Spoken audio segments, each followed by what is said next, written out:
사실 신실한 그리스도인이라고 한다면 누구나 가지고 있는 꿈이 있습니다. 그것은 바로 우리의 몸이 하나님의 거룩한 성전으로 지어져 가는 것이지요.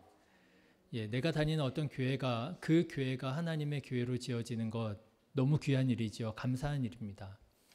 그렇지만 정말 하나님을 사랑하는 사람이라고 한다면 내가 다니는 교회, 그 교회가 하나님의 나라로 지어지는 것 거기에서 만족하는 것이 아니고요. 부흥하는 것 거기에서 만족하는 것이 아니고요. 내 삶이 하나님의 나라가 되고 하나님의 성전이 되는 것, 이것을 정말 바라고 열망하지요. 사도 바울은 고린도전서에서 이렇게 말합니다.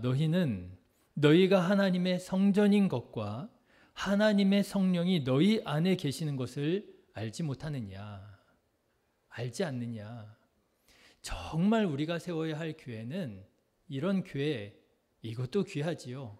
그렇지만 정말 우리가 세워야 할 교회, 성전은 바로 우리 자신이 아니겠느냐, 사도 바울은 묻습니다. 그래서 신실한 그리스도인들은 이 꿈을 이루기 위해서 정말이지 어마어마한 시간을 들이고 어마어마한 수고를 아끼지 않습니다. 헌신하지요. 때로는 막대한 비용도 아깝게 여기지 않습니다. 어떻게 하면 내가 주님의 성전으로 지어져 갈 수 있을까? 어떻게 하면 내가 하나님께 더욱더 영광 돌려드리는 삶을 살아갈 수 있을까? 늘 고민하면서 살아갑니다. 그런데 여러분, 한번 생각해 보시기를 바라요. 그렇게 수고하고 그렇게 헌신한 끝에 뭔가 내 삶에 변화가 일어나기 시작을 하는 거예요. 내 마음과 내 생각이 달라지기 시작하는 거예요. 하나님께서 기뻐하시는구나 라고 하는 마음의 확신을 갖게 되는 거예요. 여러분, 만일 우리들의 삶이 그렇게 변화되어져 가고 우리들의 몸이 주님의 몸된 성전 되어져 간다면 여러분, 그 기쁨과 그 감동이 얼마나 깊고 크겠습니까? 저는 바라기는 우리 신의교회 성도님들께서 우리 신의교회를 아름답게 세워갈 뿐만 아니라 여러분들의 삶이, 여러분들의 몸이 주님의 성전이 되어져 가고 주님께서 거하시는 거룩한 교회 되시기를 주님의 이름으로 축원합니다.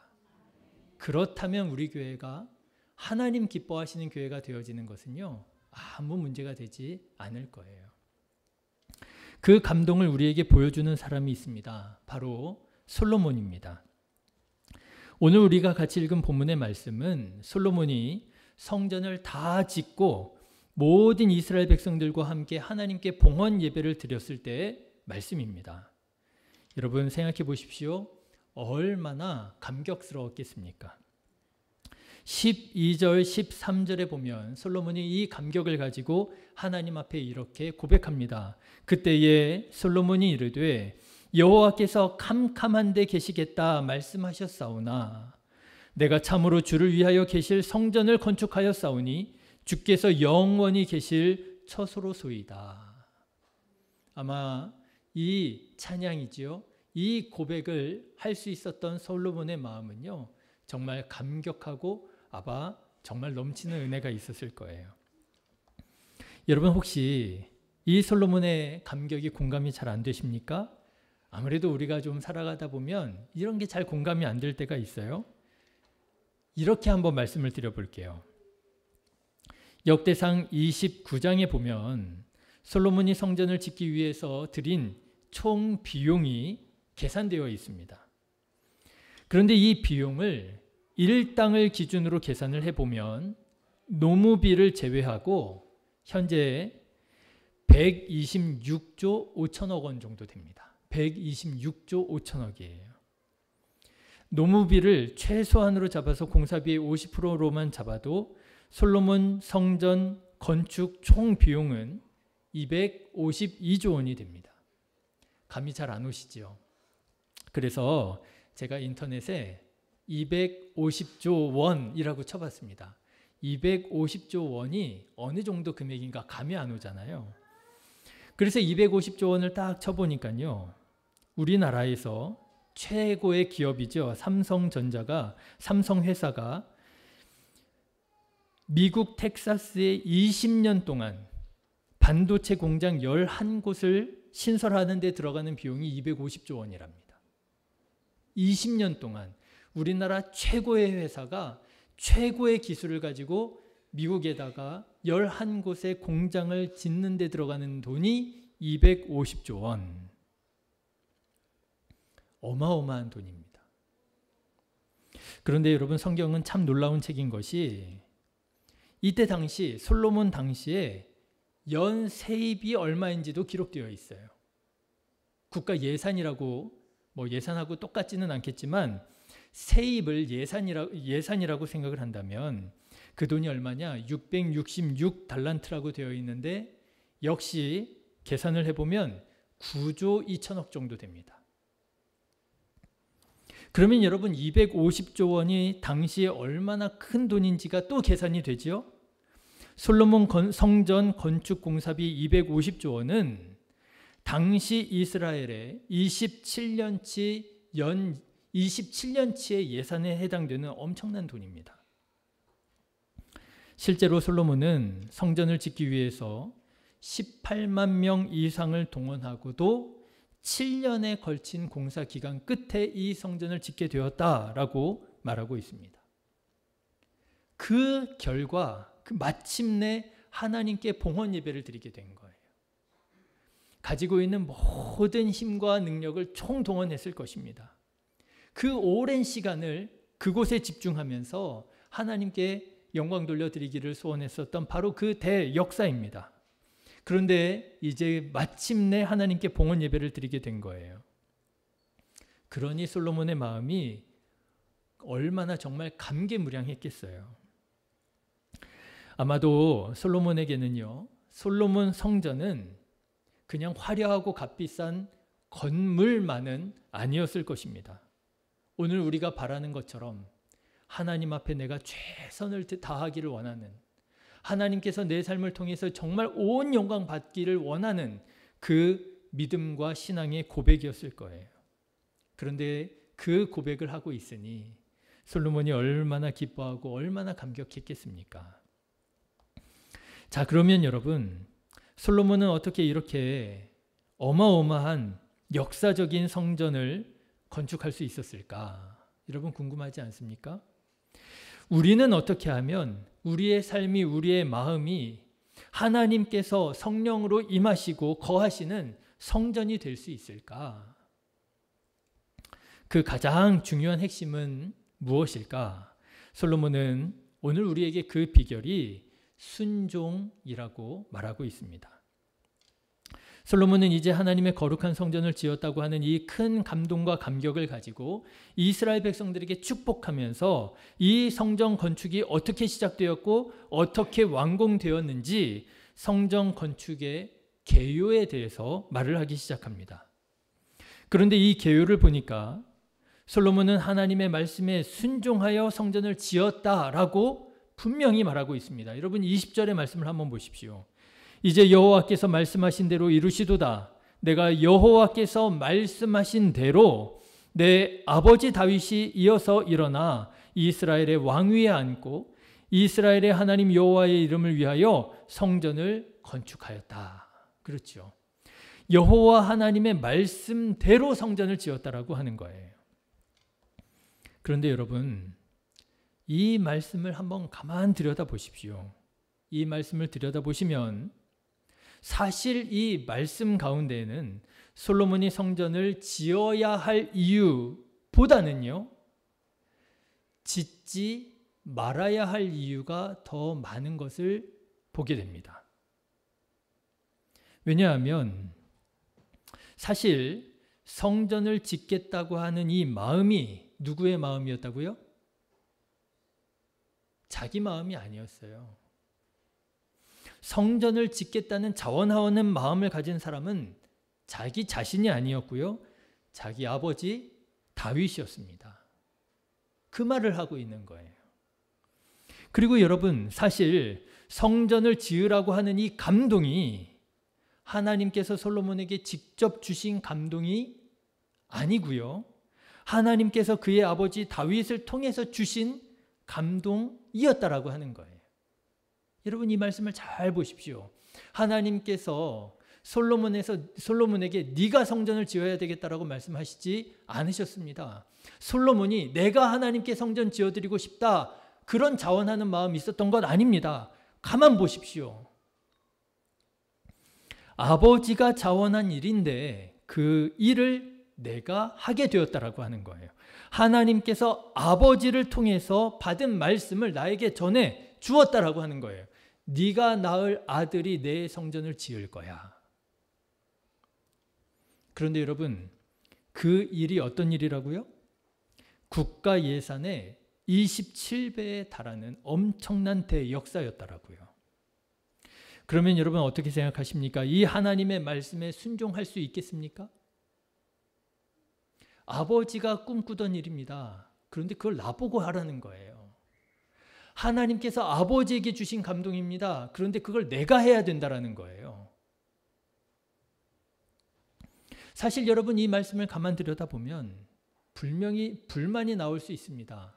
불평이 나올 수 있습니다. 하나님 왜요? 왜 내가 이 어려운 일을, 이 큰 일을 해야 되는지요? 사실 사람은 감정의 동물이라고 하잖아요. 칭찬은 고래도 춤추게 한다. 뭐 이런 말이 있는 것처럼 정말 그런 것 같습니다. 사람은요, 내가 감동이 되면 간이며 쓸개며 다 떼줄 수 있는 것처럼 그렇게 합니다. 맞지요? 내가 감동이 되면, 내가 은혜를 받으면 그럼요 하나님 내가 충성하겠습니다. 헌신하겠습니다.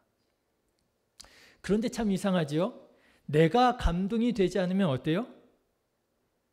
그 일이 나쁜 일이 아닌데도 불구하고 인색해져요. 차가워집니다. 그 일이 좋은 것 압니다. 선한 일이라고 하는 것 압니다. 하나님께서 기뻐하시는 일이라는 거 압니다. 그럼에도 내가 감동이 되지 않으면 왠지 의심을 품게 되고요. 냉담해지고요. 목회를 해보면 감동이 얼마나 중요한지를 많이 경험하게 됩니다. 감동받은 성도님이 계십니다.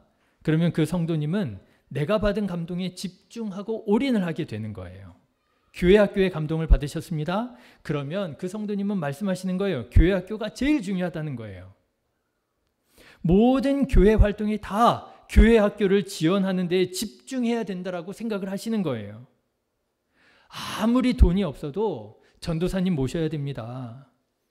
우리 교회의 미래가 아닙니까? 교회 학교 부흥시켜야 됩니다. 아무리 돈이 없어도 전도사님 모셔서 우리 교회 학교 부흥시켜야 됩니다. 여러분 어때요? 맞아요? 틀려요? 맞잖아요. 교회 학교 중요하잖아요. 그런데 어떤 분은 그런 감동을 받는 중에 또 어떤 분은 이런 감동을 받는다는 거예요. 찬양의 은혜를 받으신 거예요. 그러면 이분은 또 뭐가 제일 중요해요? 찬양이 제일 중요한 거예요. 역시 찬양이 가장 은혜로운 시간이라고, 성가대가 중요하다고, 찬양대가 제일 중요하다고 예산을 들여서라도 가운도 사야 되고요. 악보도 사야 되고요. 악기도 좀 사야 되고요. 아무리 돈이 없어도 누구 모셔야 돼요? 지휘자 모셔야 되고요. 찬양 인도자 모셔야 되고요. 여러분 맞아요? 틀려요? 맞잖아요. 틀리지 않잖아요. 내가 자원하고 내가 감동을 받으면 합니다. 그런데 문제는 뭐냐 하면 내가 감동을 받지 않은 사역에는 이상하지요. 하나님을 믿는 한 가족 그리스도인임에도 불구하고 다른 사역에 대해서는 그렇게 인색해지더라고 하는 거예요. 내가 교회 학교에 감동을 받지 않았어요. 그러면 교회 학교에 투자하는 게 그렇게 싫은 거예요. 왜 교회 학교만 그렇게 투자하느냐고. 애들 시끄럽기만 하고, 그죠? 시끄럽기만 하고, 예배 시간에 방해만 되고. 교회 청소해 놓으면 맨날 와서 어지럽히기나, 분명히 내가 어젯밤에 와가지고 싹 정리해 놓고 갔는데 이거 누가 이렇게 어지럽혀 놨냐고.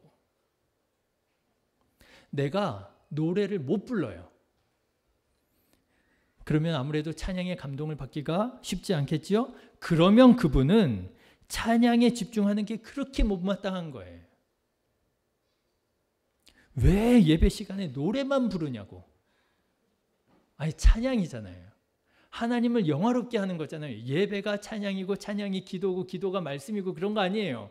그런데 찬양이 긴 게 불만인 거예요. 아, 내가 하나님 말씀 들으러 왔지 노래 부르러 왔냐. 노래가 아니라니까요. 찬양이라니까요. 그런데도요, 내가 찬양의 은혜가 되지 않으면 그 시간이 싫어지는 거예요. 여러분, 교회 안에서 일어나는 문제는 대부분 이런 문제입니다. 틀린 말들 아니에요. 틀린 말들 아니에요. 예, 교회 학교 중요합니다. 찬양 중요합니다. 봉사 중요합니다. 성가대 중요합니다. 다 중요합니다. 그런데 문제는 뭐냐 하면 내가 받은 감동에만 집중하려고 하는 것. 내가 받은 감동에만 움직이려고 하는 것. 내가 받지 않은 감동에는 인색한 것. 이게 문제가 되더라고 하는 거예요. 여러분, 솔로몬도 얼마든지 그럴 수 있었습니다. 하나님, 내가 자원한 일 아닌데요. 내가 언제 하나님께 성전 지어드리겠다고 했나요? 아니요. 그거는 아버지가 하신 거죠. 아버지가. 하나님께서 나에게 직접 말씀하신 거 아니잖아요. 아버지 다윗에게 주신 감동이잖아요. 그런데 그걸 제가 왜 순종해야지요? 그게 보통 일이 아니잖아요. 연간 예산의 27배잖아요. 그 큰 일을 저보고 하라고요? 그 시간 그 돈이면 할 거 많습니다. 그죠? 그 시간 그 돈이면은요, 하나님 성전 지어드리는 것도 중요하지만 이것도 중요하고 저것도 중요하고 할 거 얼마든지 많습니다. 여러분, 만일 솔로몬이 자기의 감동에만 움직이는 사람이었더라고 한다면 솔로몬은 성전을 건축하지 못했을 것입니다. 그렇지만 솔로몬은 순종의 사람이었습니다. 자기 감정에 순종하는 사람이 아니라 하나님의 말씀에 순종하는 사람이었습니다. 내가 직접 받은 감동은 아니지만, 내가 자원한 성전 건축은 아니지만 하나님께서 성전을 지으라고 하시는 감동을 하셨을 때 만사를 뒤로하고 먼저 하나님의 말씀에 순종하여 성전을 지어드리는 데 올인했던 사람이 바로 솔로몬이었던 거예요. 그래서 성전은 어떻게 지어졌느냐? 솔로몬이 말하는 거예요. 순종으로 지어진 거야. 이거 돈으로 지어진 거 아니야. 이거 능력으로 지어진 거 아니야. 이거 순종으로 지어진 거야. 여러분, 여러분의 마음이, 여러분의 삶이 하나님의 거룩한 성전 되기를 원하십니까? 그렇다면 순종하시기를 주님의 이름으로 축원합니다. 여러분, 분별하십시오. 자기 감정에 순종하는 것 아닙니다. 내가 감동된 거에 순종하는 건 누구나 할 수 있어요. 하나님의 말씀에 순종하시기를 주님의 이름으로 축원합니다. 하나님께서 하라 하시면 하지 못할 이유가 100가지나 있다 할지라도 하나님의 말씀에 순종할 때 하나님께서 기뻐하시고 하나님께서 이루실 줄로 믿습니다. 예, 성전은요, 순종함으로 지어지는 거예요. 우리들의 삶은 순종함으로 거룩한 성전으로 지어져 가는 거죠. 자, 그런데 여러분, 오늘 말씀을 보면 솔로몬 성전이 지어질 때 솔로몬의 순종만 있는 것이 아니었음을 깨닫게 됩니다. 솔로몬이 이렇게 어마어마한 순종을 해서 성전이 지어졌잖아요. 그런데 그게 전부가 아니었어요. 또 무슨 순종이 있었느냐? 다윗의 순종이 있었더라고 하는 거예요. 여러분, 다윗의 순종은 어떤 순종인가 보니까요, 하나님께서 하지 말라 말씀하실 때 하지 않는 순종입니다. 여러분, 솔로몬의 순종은 뭐였어요? 하라 하실 때에 할 수 없는 이유가 여러 가지 이유가 있을지라도 하는 순종이었잖아요. 근데 다윗은요, 하지 말라 하실 때 하고 싶은 마음이 있는데도 불구하고 하지 않는 순종이었던 거예요. 자, 여러분, 오늘 말씀을 다시 보십시오. 솔로몬은 아버지 다윗이 하나님께 성전을 지어드릴 마음이 있었음을 밝힙니다. 17절 말씀을 보시면 내 아버지 다윗이 이스라엘의 하나님 여호와의 이름을 위하여 성전을 건축할 마음이 있었더니 그랬습니다. 성전 짓고자 하는 자원하는 마음은 다윗의 마음이었던 거예요. 다윗은 하나님께 영광 돌려드리고 싶었습니다. 이세의 아들 가운데에서도 순서가 한참 뒤에 있는 막내에 달하는 그런 다윗이 아닙니까? 그런데 그 다윗을 하나님께서 선택하시고 하나님께서 부르셔서 그에게 기름 부으셔서 정말 인생의 역경이 있었지만 죽을 고비 여러 번 넘기면서 하나님께서 그를 높여주시사 이스라엘의 왕이 되었잖아요. 나를 왕으로 세워주신 하나님 얼마나 감사했겠습니까? 다윗은 그 감사와 그 은혜를 하나님께 성전을 지어드리고 싶은 마음으로 하나님께 드러냈던 거예요. 하나님의 성전을 지어드리고 싶다. 그렇지만 여러분들도 잘 아시는 것처럼 하나님께서는 다윗의 그 마음만 받으시고요. 성전 건축은 허락하지 않으셨습니다. 18절 19절의 말씀을 한번 보십시오. 여호와께서 내 아버지 다윗에게 이르시되 내가 내 이름을 위하여 성전을 건축할 마음이 있으니 이 마음이 내게 있는 것은 좋도다. 마음은 받으셨어요. 그래, 그 마음 귀한 마음이야. 내가 너무 기뻐. 받으시지요? 그런데 19절의 말씀을 보십시오. 그러나 너는 그 성전을 건축하지 못할 것이라. 자, 여러분, 하나님의 이런 응답을 받았을 때 다윗의 마음이 어땠을까요? 어휴, 다행이다. 그랬을까요? 전 막 손이 떨리고 그랬는데 하나님께 성전 지어드리고자 하는 거, 내가 그런 마음의 감동은 있는데 성전 지어드릴 걸 생각하니까 막 걱정도 앞서고 그랬는데 하나님이 넌 짓지 마 그러니까 이야, 다행이다. 그랬을까요? 그런 분들도 좀 계시는 것 같아요. 하나님께서 주신 감동에 내가 이거 어떻게 해야 되나, 뭔가 헌신해야 되나, 내가 순종해야 되나, 내가 나서야 되나 막 이러고 있는데 뭔가 기도하는데 감동이 아니야 넌 가만히 있어. 그러니 다행이다.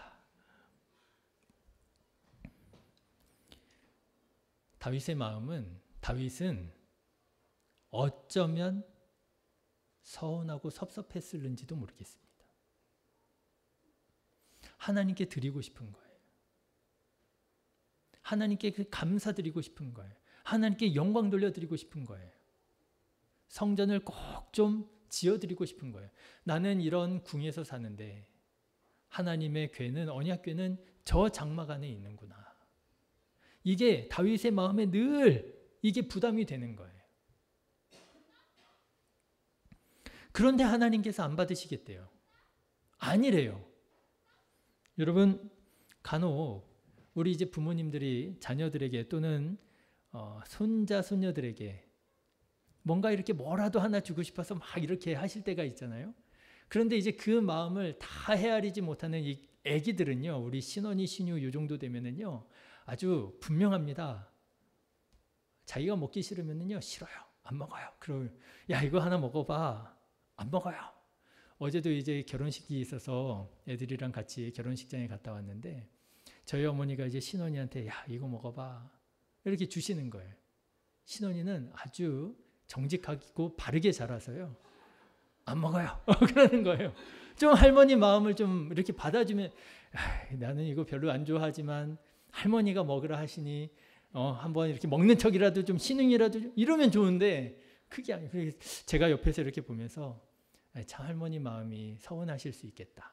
주고 싶은데, 그렇죠? 좋은 거 주고 싶은데 입장은 좀 다르기는 하지만 다윗이 하나님께 영광 돌려드리고 싶은 거예요. 하나님께 뭐라도 내가 가진 그 어떤 것이라도 하나님께서 필요하시다 하면 드리고 싶은 거예요. 그런데 하나님께서 아니라고 하셨을 때 다윗의 마음이 어땠을까? 서운하지 않았을까? 섭섭하지 않았을까? 네, 아마도 다윗의 마음 쉽지만은 않았을 것입니다. 그런데 다윗이요, 그때 하나님의 말씀에 순종하여 그 자기의 자원하는 마음을 다 내려놓는 거예요. 하나님께서 하지 말라 하시면 안 하겠습니다. 여러분, 이것도 순종이에요. 하라고 하실 때 하는 것만 순종이 아니고요. 말라고 하실 때 않는 것도 순종입니다.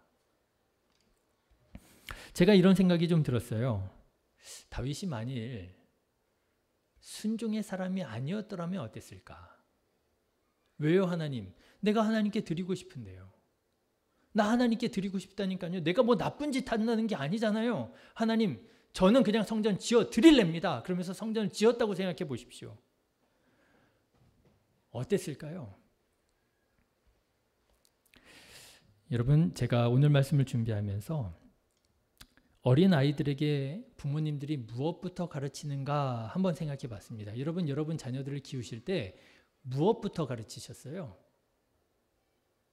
제가 가만 생각해 보니까 제가 4명을 키우면서 제가 이렇게 저 자신을 보니까 뭐뭐 하지 마, 못하게 하는 거를 먼저 가르쳤던 것 같아요. 뜨거운 거 만지지 마. 칼 위험하니까 만지지 마. 이런 거 그렇지 않으세요? 야, 뭐뭐 해도 돼, 뭐뭐 해도 돼, 너 그거 해, 저거 해. 그래, 괜찮아. 이런 걸 가르칠 수 있으면 얼마나 좋겠습니까? 부모 마음에. 그런데 부모 마음에 아이들을 축복하면서 하라고 하고 싶은 마음 없는 게 아닌데 있는데요. 그런데 워낙에 위험한 것들이 많다 보니 나도 모르게 하지마가 더 앞서더라고 하는 거예요. 여러분, 그런데요, 성경 말씀을 보니까 좀 비슷해요. 여러분, 구약 성경을 보니까 하나님의 백성이 되기 위해서 이스라엘 백성들이 지켜야 할 계명이 있었습니다. 10계명이지요. 그런데 여러분, 10계명의 말씀을 한번 생각해 보십시오. 대부분의 계명이 뭐예요? 하지 말라는 계명이에요. 너는 내 앞에 다른 신을 두지 말라. 그렇죠? 우상을 만들지 마라. 망령되게 하나님의 이름을 일컫지 마라. 그리고 이제 뭐 안식일을 거룩하게 지키라, 이 말씀이 나오고, 그 다음에 뭐예요? 내 부모를 공경하라, 살인하지 말라, 간음하지 말라, 도둑질하지 말라, 거짓 증거하지 마라, 탐내지 마라. 다 대부분이 뭐예요? 하지 말라는 거예요. 하지 말라고. 하지마. 왜 그렇겠습니까? 그것이 우리가 하나님의 사람으로, 그것이 우리가 하나님의 성전으로 지어지는데 너무나도 결정적으로 중요하기 때문에 그런 거예요. 하지 마라. 이런 거 해서는 너희가 하나님의 성전이 될 수가 없어. 이런 거 해서는 너희가 하나님의 백성이 될 수가 없어. 하지마 하시는 거예요. 그런데 다윗이 왜요? 저 할 거예요. 나쁜 거 하자는 거 아니잖아요. 했더라면 하나님의 백성, 하나님의 나라를 이룰 수 없었을 것입니다. 그런데 이런 구약의 말씀을 배운 유대인들이 신약으로 넘어가니까 예수님께서 십계명과 비슷하게 주신 말씀이 있었어요. 무슨 말씀이요? 산상수훈을 말씀하시잖아요. 예수님께서 산 꼭대기에 올라가셔서 예수님께 나온 제자들을 향하여 말씀하십니다. 심령이 가난한 자는 복이 있나니, 그러면서 말씀하시잖아요. 그런데 이 말씀들을 보니까 이 말씀은 다 어떤 말씀이에요? 이런 자가 복이 있을 거라고, 이런 복 있는 자들이 되라고 하시는 말씀이에요. 하지 말라고 하는 말씀이 어쩌면은요, 기초적이고 기본적인 말씀이고요. 그 위에 그래, 이제 니네들이 이런 거 분별할 줄 아니, 너네들이 이런 사람도 되고, 너네들 꿈도 꾸고, 이렇게 도전하고, 기도도 하고, 그래, 한번 해봐. 그렇습니다, 여러분. 하라는 말씀에 따라 하는 순종만 있는 것이 아니라 하지 말라는 말씀에 따라 하지 않는 순종이 있습니다. 여러분, 저는 바라기는 우리 신의교회 성도님들이 하지 말라고 하시는 하나님의 말씀에 순종하여 하지 않는 다윗과 같은 사람 되시기를 주님의 이름으로 축원합니다. 솔로몬의 성전이 어떻게 지어졌다고요? 이 두 순종으로 지어진 거예요. 다윗은 자원하는 마음이 있었어요. 하고 싶었어요. 그런데 하나님 하지 말래요. 근데 서운해하지 않고, 불편해하지 않고, 고집 부리지 않고 하지 않았어요. 솔로몬은요, 하지 않을 수 있는 여러 가지 이유들이 있었어요. 그런데 그 이유들 찾지 않고 하나님께서 하라 하실 때 그 말씀에 따라 했어요. 그때 솔로몬 성전이 역사상 첫 번째 성전이 지어질 수 있었던 것입니다. 여러분 분별하십시오. 하나님께 순종한다 하면서 어쩌면 우리는 하라는 말씀에만 순종하고 하지 말라는 말씀은 불순종하고 있었을는지도 모르겠습니다. 여러분 어쩌면 우리는 순종한다 하면서 하지 말라는 말씀에 따라 하지 않는 이런 순종은 하면서도 하라는 순종에는 불순종하고 있었을는지도 모르겠습니다. 여러분은 어떻게 여러분의 삶을, 여러분들의 몸을 주님의 거룩한 성전으로 지어가고 계십니까? 저는 바라기는 우리 신의교회 성도님들이 솔로몬처럼 그리고 다윗처럼 하나님의 말씀에 순종하는 사람들이 되셔서 하나님께서 여러분들을 통해서 영광을 받으시고 여러분들의 삶이 하나님께서 임하시고 기뻐하시는 거룩한 성전 되어져 가고 귀하게 쓰임받는 복된 그리스도인들이 다 되시기를 주님의 이름으로 축원합니다. 기도하겠습니다. 거룩하신 하나님, 우리 신의교회의 모든 성도님들 다 솔로몬 같은, 다윗 같은 순종의 사람들 되게 하여 주시어서 마음에 바라고 원하고 기도하는 대로 우리들의 몸과 삶이 하나님께서 기뻐하시고 임하시고 역사하시는 거룩한 성전 되게 하여 주시옵소서. 감사를 드리오며 예수님의 이름으로 기도드렸습니다. 아멘.